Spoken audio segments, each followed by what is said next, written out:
আমরা হাজির তোমার দরবারে জানবো সিনার পরশর পয়দা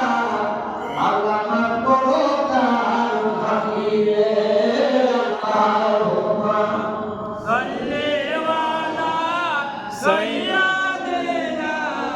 মাওলানা মুহাম্মদ ওয়া আলা আলি সাইয়্যিদিনা মাওলানা ও বাজান আমরা কেমন নবীর উম্মত হয়েছি বাজান আমরা কেমন নবীর উম্মত হইলাম যেই নবীকে গাছে চিনে যেই নবীকে মাছে চিনে যেই নবীকে বনের বঞ্চনের পশু পাখি চিনে আমার নবী যখন পাঁচ বছর বয়স তার থেকে 5 বছর বয়স নবী পাকের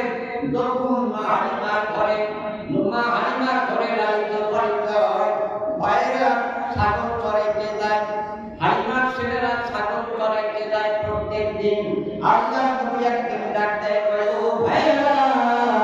আমিও তোমাদের সঙ্গে ছাগল চড়াইতে যাইতে চাই ভাইরা বললেন ভাইয়া তুমি যাবে না ভাই তুমি আমাদের সঙ্গে ছাগল চড়াইতে যাবে না তোমাকে মা যাইতে দিবে না তুমি ছোট্ট মানুষ তুমি যাও না মা তোমাকে যাইতে দিবে না মায়ের কাছে যখন আল্লাহ নবী গেল ভাইরা যাইয়া বললেন মা গো মুহাম্মদ আমাদের সঙ্গে ছাগল চড়াইতে যাইতে চাই মা হালিমাতুল সাদিয়া বলেন না বাচ্চাটা তো আমার না আমি লালন পালন করার দায়িত্ব নিয়েছি কিন্তু বাচ্চাটা তো অন্যজনের বাচ্চা কার আল্লাহর নবী বাচ্চা কার আল্লাহ জানেন না নবীর মা বাবার নাম জানেন না আপনারা কি নাম আব্দুল্লাহ ছেলে মাতার নাম আমেনা এই মোহাম্মদ কার আব্দুল্লাহ তো নাই এখন আছে কে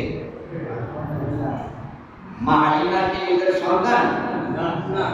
মা হালিমার নিজের সন্তান এই সন্তানটা কার বুঝতে পারলাম এই সন্তানটা কার মা আমেনার বাবা আব্দুল্লাহ আরে বাবা তো নাই এখন কি আছে এখন দুধ মা এই মা আমেনার সন্তান এই কথাটা আপনাদের মুখ দিয়ে কে উচিত সে মুখের মধ্যে লাগে জানেন